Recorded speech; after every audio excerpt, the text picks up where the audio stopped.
નાથી ઉપર ચડતા ચડતા રસ્તામાં પડી ગયું પંચર. આઈ હોપ કે તમે પાર્ટ 1 જોયો હશે ને. આ છે પાર્ટ 2. અમે બધા મિત્રો પહોંચી ગયા હતા અલંગ અને જોઈ લીધા કપાટ સીપ. હા, એ વાત અલગ છે કે ડેલાની અંદર નહોતા અમને ગળવા દીધા, બહારથી જોવા પડ્યા હતા. ત્યારબાદ અલગ અલગ ડેલા જોતા જોતા પહોંચી ગયા હતા ફર્નિચરમાં. અહીંયા અમે આટલું ફર્નિચર જોઈને કે જિંદગીમાં મેં કોઈ દી નહોતું જોયું. વિવિધ પ્રકારના ઝુંબર, સેટી, સોફા, નાની મોટી ચેર અને ઘણી બધી પ્રકારના ફર્નિચર હતી. હું તો જોઈને મજા આવી ગઈ. મને તો ઘણી બધી વસ્તુ તો એમ લાગ્યું કે અહીંથી ઘરે લઈને વહી જ જાવ, પણ એને પછી મને યાદ આવ્યું કે આપણી પાસે પૈસા જ નથી ને એટલા બધા.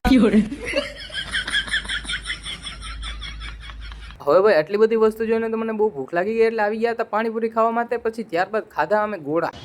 ત્યારબાદ આવા વાતાવરણમાં વરસાદને ગોતા ગોતા નીકળી હાઈવે ઉપર ને પહોંચી ગયા હતા અહીંયા નાથ હિલ ઉપર જવા માટે. ને ત્યાં તો એને રસ્તામાં પડી ગયું પંચર. બાઇકના ટાયર ટ્યુબલેસ હતા એટલે એક મિત્ર ગાડી લઈને ગયો ને અમે બે જણા એને ઉપર હાલતા હાલતા જઈએ. હવે નાથ હિલ ઉપર ચડ્યા ને એક જણાને 200 રૂપિયા કીધા એટલે પાછા નીચે ઉતરી ગયા. ને આ મિત્રો એને સ્નેપ પાડી લીધી બધાને દેખાડવા હતું. ફાઇનલી પછી રસ્તામાં વરસાદ આવી ગયો, નાઈ લીધું. બસ આજના માટે એટલું જ તે.